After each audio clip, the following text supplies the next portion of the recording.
नमस्कार दोस्तों, 8 PM India में आपका स्वागत है। लोकसभा चुनाव को लेकर हरियाणा में रण सज चुका है। चुनाव प्रचार अभियान जोरों पर है।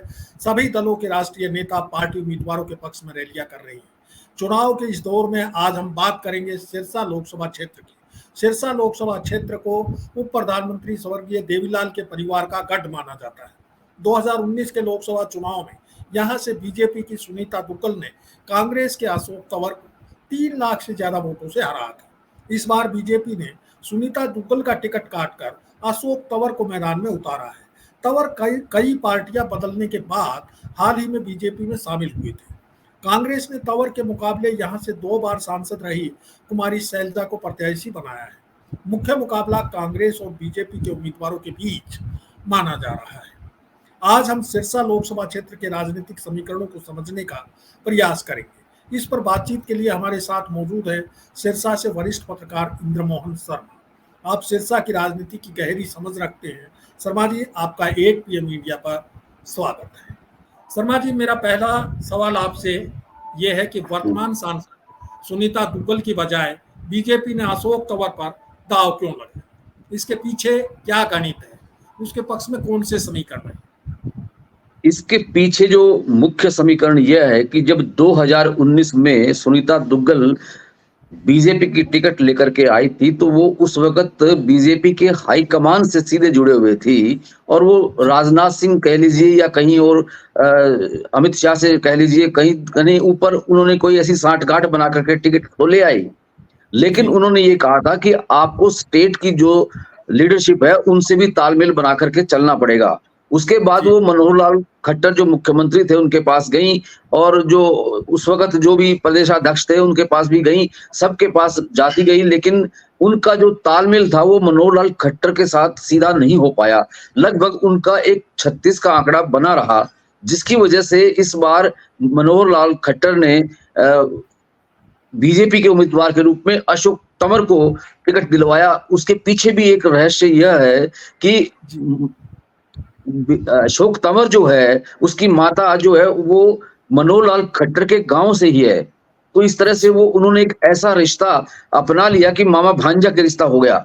जब अशोक तंवर कांग्रेस में थे तो उनके ऊपर हुड्डा गुट के कुछ समर्थकों ने दिल्ली में हमला बोल दिया था और वो जख्मी हो गए थे, हॉस्पिटल में दाखिल हो गए थे। तो उस वक्त मनोहर लाल खट्टर उनसे मिलने अस्पताल में गए थे। तो उस बात ये पता चला कि उनकी माँ जो है उनके गांव की है। इस तरह से उनके ऊपर जो है उनको ये एहसास हुआ कि अशोक तंवर को एक चूंकि पढ़े लिखे हैं, अच्छे शिक्षित हैं और एक युवा जो संघर्षशील नेता हैं, तो इनको क्यों नहीं कांग्रेस में लेके आया जाए। तो उस वक्त उनके मन में ये बैठ गया था कि अशोक तंवर को आगे लेकर के आएंगे। इस बीच एक और एपिसोड भी हुआ कि जो उड़ीसा के राज्यपाल गणेशी लाल थे वो फ्लाइट में जा रहे थे, उड़ीसा जा रहे थे। उसी फ्लाइट में बाई चांस अशोक तंवर का भी जाना हो गया था। दोनों की नजरें मिली तो उन्होंने अशोक तंवर ने उनके पांव छुए और आशीर्वाद लिया।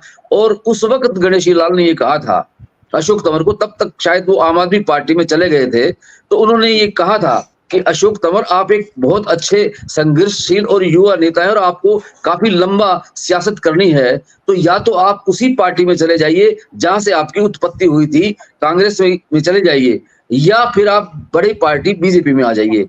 तो उसके बाद दिमाग कुछ बदल गया अशोक तंवर का और उसके बाद वो बीजेपी की शरण में आ गए। बीजेपी की शरण में आते ही मनोहर लाल खट्टर ने उनको लपक लिया और बीजेपी की टिकट थमा दी। जी शर्मा जी, इधर कुमारी शैलजा 2 बार पहले भी सांसद रही हैं। पिछली बार वे अंबाला से चुनाव हार गई थी। इस बार कांग्रेस ने उन्हें यहाँ से क्या सोचकर मैदान में उतारा है? उनके पक्ष में ऐसी कौन सी राजनीतिक समीकरण है जो उनकी ताकत कही जा सकती है? कांग्रेस उम्मीदवार के रूप में कुमारी शैलजा जो उतारी गई हैं, वो हालांकि चुनाव लड़ने का मूड न तो कुमारी शैलजा का था लोकसभा का और न ही सुनीता दुग्गल का था। जब भी मीडिया से रूबरू होते थे तो उनसे यही सवाल पूछा जाता था कि आप लोकसभा का चुनाव लड़ेंगी तो कहां से लड़ेंगी? तो उन्होंने अक्सर यही जवाब दिया शैलजा ने कि वो उनका इच्छा तो है कि वो विधानसभा का चुनाव लड़ें, क्योंकि उनकी नजरें मुख्यमंत्री की पद की तरफ है हरियाणा के। लेकिन जी अगर पार्टी हाईकमान उनको आदेश देगी तो उनका आदेश की पालना की जाएगी। जब टिकटों का बंटवारा हो रहा था तो आपको मालूम ही है कि हरियाणा में 2 गुट हैं। बेशक कोई कांग्रेस नेता माने या ना माने, लेकिन ये हकीकत है कि एक हुड्डा गुट है और एक एसआरके यानी कि शैलजा, रणदीप सुरजेवाला और किरण चौधरी का गुट है। हुड्डा जी ने इस बार ऐसा सफाया किया है इस गुट का कि उसमें किरण चौधरी को भी किनारा कर दिया गया है, उनकी बेटी को भी टिकट नहीं दिया गया है और रणदीप सुरजेवाला तो वैसे ही अब पर्दे के पीछे चल रहे हैं। तो इस तरह से कुमारी शैलजा ने जो टिकट दी है वो पार्टी हाईकमान ने दी है। वो इसलिए जी दी है कि सिरसा से आवाज उठती रही है कि अगर कुमारी शैलजा को टिकट मिलती है तो वो चुनाव जीत सकती हैं। ये एक जी यहाँ के मतदाताओं की, ज्यादातर मतदाताओं की, खासतौर से गाँव में और शहरों में ये आवाज उठती रही है जब अशोक तंवर बीजेपी में आए थे और बीजेपी में उनको टिकट दे दिया था। 2 जी महीने तक ये चर्चा चलती रही कि अगर कुमारी शैलजा आती हैं तो चुनाव जीत भी सकती हैं। इस तरह जी से पार्टी हाईकमान ने कुमारी शैलजा को टिकट दे दिया। इंद्रमोहन जी, कमोबेश पूरे हरियाणा में बीजेपी उम्मीदवारों का विरोध हो रहा है और किसान विरोध कर रहे हैं, लेकिन अशोक तंवर का सबसे ज्यादा विरोध हो रहा है। 2-3 दिन पहले बीजेपी के पूर्व प्रदेश अध्यक्ष सुभाष बराड़ा, जो अब राज्यसभा सदस्य हैं, और अशोक तंवर की गाड़ी पर भी हमला बोला गया था। जी, जी ऐसा है तो कि जी, ऐसा क्यों हो रहा जो है? ये जो ये हो रहा है, किसानों का विरोध जो हो रहा है, वो जी केवल अशोक तंवर के ही खिलाफ नहीं हो रहा है, वो बीजेपी सरकार के खिलाफ, उसकी नीतियों के खिलाफ हो रहा है। और वैसे अक्सर देखा जाता है कि जो विरोध करने वाले हैं, वो लगभग वही चेहरे हैं, जो एक गाँव से दूसरे गाँव में चले जाते हैं, जहाँ-जहाँ काफ़िला तंवर का जाता है, वहीं-वहीं वो चले भी जाते हैं। तंवर ने ये आरोप भी लगाया है कि ये जो किसान नेता जो अपने आप में समझते हैं, जो विरोध कर रहे हैं, वो असल मायनों में वो किसी न किसी विरोधी पार्टी के पदाधिकारी भी हो सकते हैं और उनके कार्यकर्ता भी हो सकते हैं। वो विरोध के लिए ही विरोध कर रहे हैं, उनकी नीति और कुछ नहीं है। शर्मा जी, इस क्षेत्र में पूर्व प्रधानमंत्री स्वर्गीय देवीलाल का काफी प्रभाव रहा है। उनके परिवार के लोगों की भूमिका इस चुनाव में क्या रही? ऐसा है कि चौधरी देवीलाल के परिवार का प्रभाव, दबदबा इस सिरसा लोकसभा क्षेत्र में रहा है, लेकिन अब वो जो एक गढ़ कहलाता था इन लोगों का, वो गढ़ टूटने लग गया है। खास तौर से ये टूटन 2019 में ज़्यादा हुई है कि जब इनेलो से निकल करके जेजेपी नई पार्टी बन गई और चौटाला परिवार के ही जो सदस्य थे, चाहे वो अजय चौटाला हो, ओम प्रकाश चौटाला के बेटे हों, तो वो अलग हो गए हैं, तो उससे कमज़ोर हो गया है। अब अगर देखा जाए तो सिरसा लोकसभा क्षेत्र में सिर्फ और सिर्फ एक एलनाबाद हल्का ऐसा है जहां इन लोगों के विधायक अभय चौटाला हैं और वो पूरे हरियाणा में केवल एक सिंगल विधायक हैं। तो इस तरह से जो एक दबदबा था वो चौधरी देवीलाल के टाइम में या जब चौधरी ओम प्रकाश चौटाला मुख्यमंत्री थे तो उस वक्त था, लेकिन जैसे ही उनको सजा मिली, उनके बाद जब जेल में गए हैं, तो उसके बाद धीरे-धीरे ये गढ़ टूटता जा रहा है। शर्मा जी, क्षेत्र में कौन से मुद्दे हावी रहेंगे? लोग क्षेत्रीय मुद्दों पर वोट देंगे या राष्ट्रीय मुद्दे हावी रहेंगे चुनाव में? इस चुनाव में कोई क्षेत्रीय मुद्दे कोई मतलब नहीं रखते, कोई मायने नहीं रखते हैं। जो भी वोट मिलना है वो अशोक तंवर को, तंवर के नाम से तो नाम मात्र के वोट ही होंगे। जो भी वोट मिलेगा वो मोदी के नाम से ही मिलेंगे उनको। अब जी कितना मोदी के नाम से मिलेंगे, अब मैंने एक गाँव में जब दौरा किया, 2-3 गाँव में भी मैंने देखा, तो कुछ लोगों से मैंने बातचीत की, तो मैंने उनसे पूछा कि भी कैसा रहेगा ये माहौल? तो वो कह रहे हैं जी हम तो जो है वोट मोदी को तो देंगे लेकिन जीतेगी शैलजा। अब इसका क्या जी मतलब निकाला जा सकता है? एक नया मतलब मतदाताओं का जो रुझान जो है सामने ये आ रहा है कि यानी जो वोट मोदी को पड़ेंगे और जीतेगी शैलजा। ये एक नई बात आपने कही कि वोट मोदी को देंगे और जीतेगी शैलजा, यानी जिताना तो शैलजा को चाहते हैं लेकिन वोट मोदी को देना है। तो ये लेकिन इसके पीछे अब किसको अंदरूनी मार पड़ेगी, क्या होगा, अब ये तो खैर आने वाला मतदान जो 25 मई को होगा उस वक़्त पता चलेगा। आप वर्षों से क्षेत्र में पत्रकारिता करते रहे हैं और वैसे तो आपको पूरे हरियाणा की राजनीति की अच्छी खासी समझ है।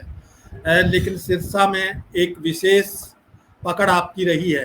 तो सिरसा में इस बार कांग्रेस और बीजेपी के उम्मीदवारों में से कौन सा भारी पड़ता लग रहा है? फिलहाल तो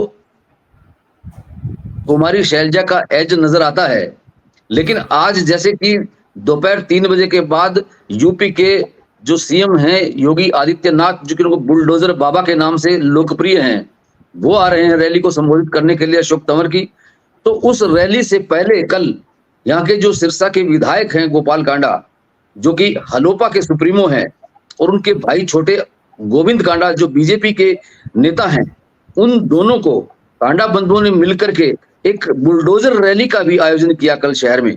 तो वो एक अपने आप एक नायाब रैली देखने को मिली लोगों को कि बुलडोजर रैली। अब सवाल ये होता है कि क्या इस बुलडोजर रैली के पीछे पैगाम क्या देना चाहते हैं, क्या संदेश देना चाहते हैं कि जो यूपी में अपराधी किस्म के तत्व थे, जो भी मुजरिम लोग थे, कि उनके ऊपर तो बुलडोजर चलाया गया। योगी आदित्यनाथ ने उनकी जो बड़ी बड़ी बिल्डिंगें थी उनको नेस्तनाबूद कर दिया गया, लेकिन यहाँ किस लिए बुलडोजर रैली को चलाया गया है, क्या धमकाया गया है? कुमारी शैलजा ने एक जनसभा को संबोधित करते हुए बोला भी है कि क्या वो बुलडोजर रैली के जरिए बुलडोजर से डराना चाहते हैं। ये हरियाणा के लोग हैं, यूपी के लोग नहीं है। हरियाणा के लोग डरने वाले नहीं है इस तरह के बुलडोजर रैली से। तो क्या अब देखना यह है कि ये बुलडोजर रैली क्या ये विरोधी पक्ष के जो चुनाव प्रचार अभियान को है उसके ऊपर बुलडोजर चलाएगी या नहीं चला पाएगी, ये रैली ही बता पाएगी। शर्मा जी, अभी तक जो मतदाताओं का रुझान देखने सुनने में आ रहा है, तो क्या बुलडोजर रैली उसको बदल पाएगी? देखते हैं। अभी तो दोपहर 3 बजे के बाद योगी किस तरह के भाषण देते हैं, क्या बोलते हैं, और उस रैली के बाद फिर जब लोगों से बात होगी तो पता चलेगा कि क्या उससे कोई असर पड़ सकता है या नहीं पड़ सकता है। इंद्रमोहन शर्मा जी, आपका बहुत बहुत धन्यवाद। आपने बड़ी बेबाकी के साथ